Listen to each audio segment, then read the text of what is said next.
lies in wait amidst your dreams, where nothing is ever how it seems.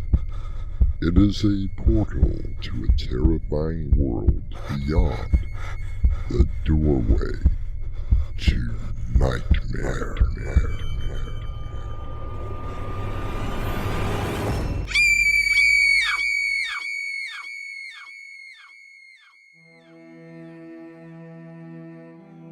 Come in. Welcome. I'm Artemis Black. In the annals of crime, there have been many famous cases that, to this day, people wonder about. These, of course, are the unsolved crimes.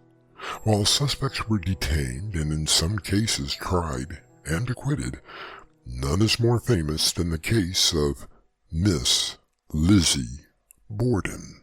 What are you saying, Beth? It always comes in the dead of night, Arthur. A formless shadow that whispers the most dreadful things. But you've never believed in such things. Ghosts or anything that was of a supernatural nature. It's not you. Until now. Oh, Arthur, I'm so scared. The things that it wants me to do. Every night for almost a week, it whispers to me, and I don't know how much longer I can take it. Our mystery drama, Lizzie Took an Axe, was suggested by a story from Robert Block and written especially for Doorway to Nightmare by Winslow Swan and edited by Crimson McKenzie. Our cast includes Andy Mick, Darren Marlar, and Mick Davis. I'll return shortly with Act 1. Mystery, horror, thriller, suspense. Novels and short story collections from Winslow Swan, now available from Amazon. I'm sure that most of you remember the rather cruel rhyme, Lizzie Borden took an axe and gave her mother 40 whacks, and when she saw what she had done, she gave her father 41. While Miss Borden was indeed acquitted of both murders, the rhyme and the mystery continues to this very day. Elizabeth, over here. Hello, Arthur. I'm so glad that you were able to meet me today. Well, you are one of my closest friends. Besides, it's been, almost 6 months since we last saw each other? Christmas, I believe. You seemed so happy then. Tell me, what's going on that has changed your demeanor? Aunt Abby, that's what. Oh, well, I thought that old scoundrel had died years ago. No, very much alive, and every bit as sinister as before. I don't understand, Beth. How long have we known each other? Oh, at least 10 years. And as I recall, you rejected my offer of marriage 3 times. It never would have worked out, Arthur, and you know it as well. How many times have you been married? 4 times so far. 4. Do you see my point? You're not exactly the marrying kind. Now, I resent that, Beth. Perhaps if you had said yes, we would be raising a family in the country. Now you know that never would have happened. Yeah, I suppose you're right. Besides, I'm too much of a free spirit to be tied to anyone. So why did you call me? And after 6 months? I wanted to ask your advice. You know that I never give advice. No one takes it anyway. Then let me be the first. I have a grave problem, Arthur, and I'm honestly afraid. So, how is our dear Elizabeth? Well, Howard, she looks well, but, well, let's say that she's not the girl that you and I remember. Now, I find that rather hard to believe. She was always laughing, always bringing people together. Yes, I know. which is why I wanted to see you about this, obsession that she has. Now look, I'm a medical doctor. Emphasis on the medical part. Sounds like you want a psychiatrist. I suggested that to Elizabeth, in fact, but she flatly refuses. And honestly, after what she told me, I can see why. All right, old buddy. What is it all about? Yeah, do you remember her Aunt Abby? And how? Strangest woman to walk the earth, we always said. I thought she was dead. Yeah, so did I. Apparently she has dementia now, and Beth is taking care of her full time. But why in God's name? I thought she couldn't wait to get away from the old witch. 10 years ago, yes, but she told me that she felt it was her duty. What about a nursing home?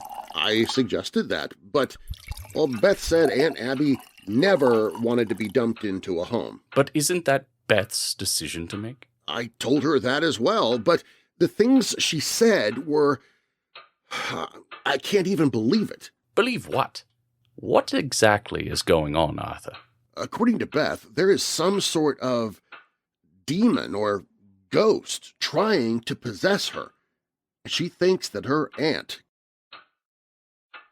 conjured it up.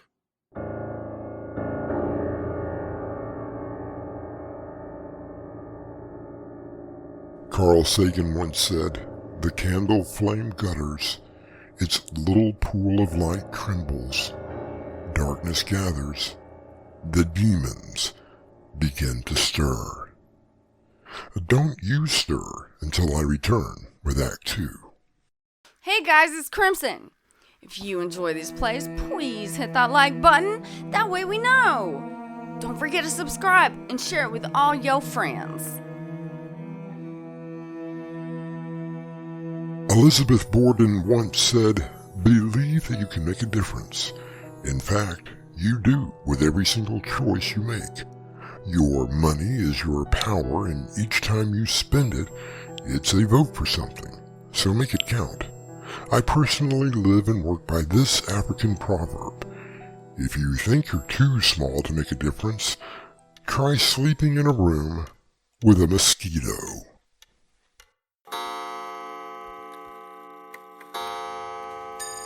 Lizzie Borden took an axe and gave her mother 40 whacks. 40 whacks.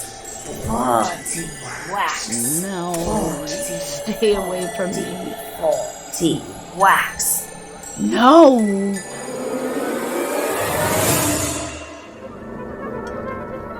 I should be flattered. Look at this. Together, twice in 1 week. Arthur, you must help me. I'll do what I can for you, Beth. You know that. Yes, I do. I'm just not sure what you can do to help. I take it that your spirit has come calling again. It's getting worse. It's whispering to me. Last night, around 2 a.m, I was sound asleep. I felt more like sensed someone or something close to my ear. And what did it say? You remember that children's rhyme about Lizzie Borden? Yeah, Lizzie Borden took an axe. Is that the one? Yes. A rather cruel rhyme for Miss Borden. I mean, she was acquitted. That was what this spirit or entity was repeating to me. 40 whacks. 40. 40. Are you sure that it wasn't just a bad dream? No, Arthur. It wasn't any dream. Whatever this thing is, it's real. And I'm sure that my Aunt Addie conjured it up. Okay, all right. But that would mean that you believe she is a witch. A real-life witch. I can't prove it, Arthur. But that is exactly what I think she is. And she's trying to...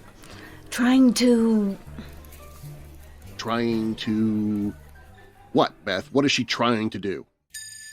For whatever reason, she's trying to drive me insane.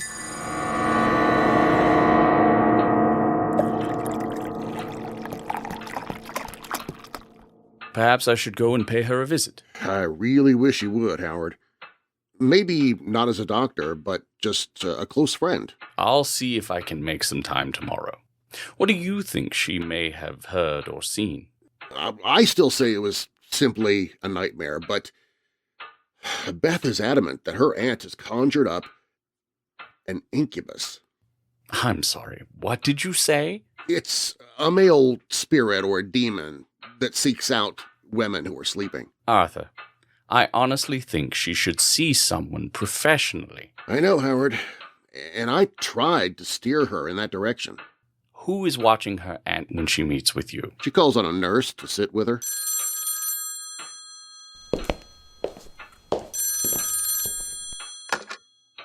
Hello? Arthur, you must come over here. Now. Elizabeth. Why? Well, what's happened? Something dreadful. Please, Arthur, come now. I'm on my way, Beth. I'll be there in 20 minutes. I take it that was Beth. Yeah, and she sounded worse than when I saw her earlier today. I have a few things to do, but then I'll meet you over there later. Thank you, Howard. No trouble at all. To be honest, I'm just dreading what I might find when I get there.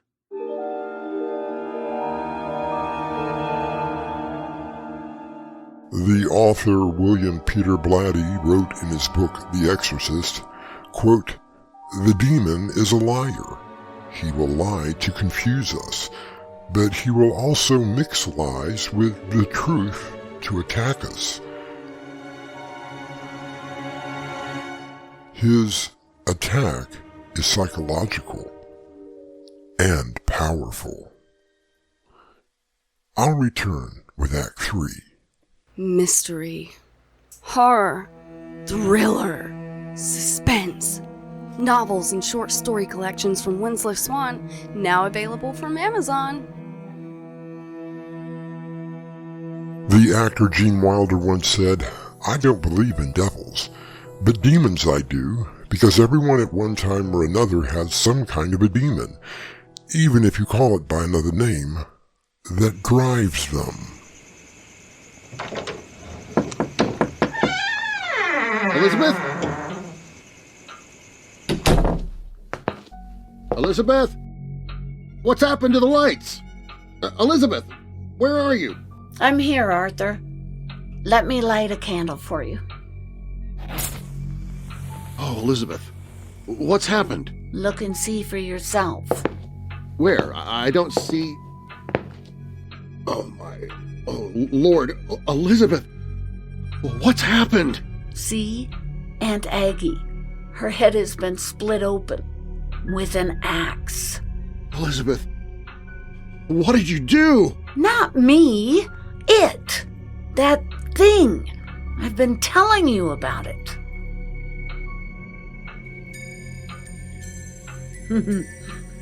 Lizzie Borden took an axe and gave her mother 40 whacks. 40 whacks. Elizabeth, get a hold of yourself. 40 whacks. Elizabeth! 40 whacks. Elizabeth! Oh, Arthur, what is happening? I'm not sure. First, we need to find that axe before we call the police. The police? But Arthur, they may think that I did this. Well, didn't you? Arthur, how could you say such a thing? You know me. I could never. Now, it's gonna be all right. First, let's just find the murder weapon.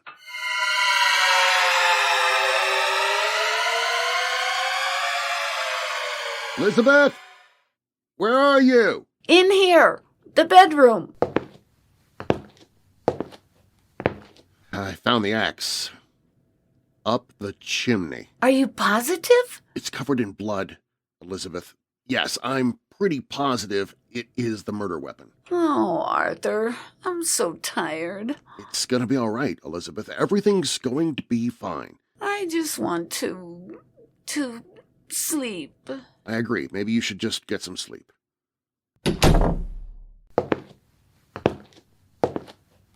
I don't know why, but I am suddenly sleepy. I'll just sit here, rest my eyes for a little while.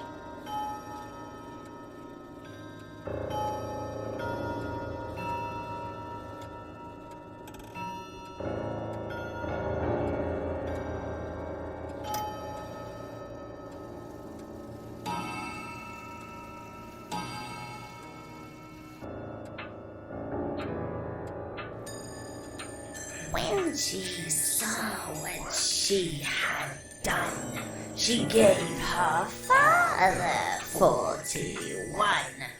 41. 41. 40, 40, 41. What the hell was that? Wait. Where's the axe? I was holding it in my hand, and then I fell asleep. I could have sworn. Elizabeth! She gave her father 41. 41. 41! Elizabeth! Don't! No! 41. 41.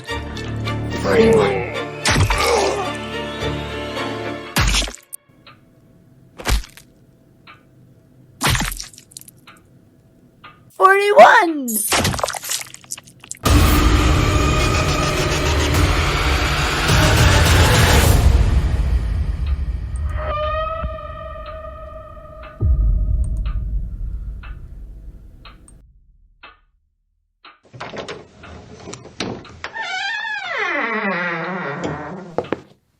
Hello? Anyone here? Arthur? Elizabeth?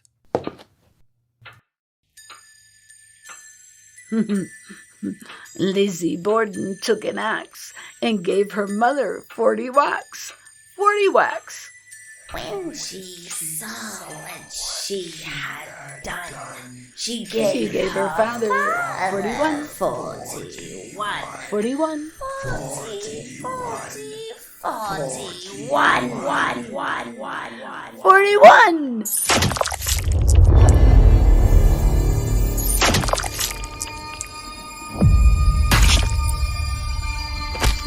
Unlike Miss Borden, Elizabeth was convicted of murder, but instead of prison, she resides in a state mental hospital.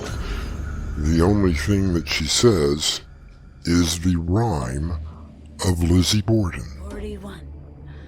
41. 41. 41. 41. 41. I'll return shortly with a final word. Hey guys, this is Crimson. And this is Swan. And we'd love to know what you think of the stories. Even if it's bad. So leave us a comment. Or give us a thumbs up. Thank you. Elizabeth Borden was tried and acquitted for the murders of her father and stepmother. She continued to live in Fall Rivers, Massachusetts until her death in 1927 at the age of 66. No one else was ever charged in the murders. It remains one of the most famous unsolved cases in the annals of crime. Our cast included Annie Nick, Darren Marlar, and Mick Davis. The story was edited by Crimson McKenzie and directed by Winslow Swan. And now a preview of our next tale. What sort of horrible thing is that? Oh, it's a paw. A monkey's paw. Well, don't leave it lying about. I've just cleaned this room. Where did you get such a ghastly-looking thing? Well, it came in the mail this morning from my old Sergeant Major, Frank Morris. His letter said that he got it from some Indian fakir who put a curse on it. It's supposed to grant you 3 wishes. So, why did he send it to you? I really don't know.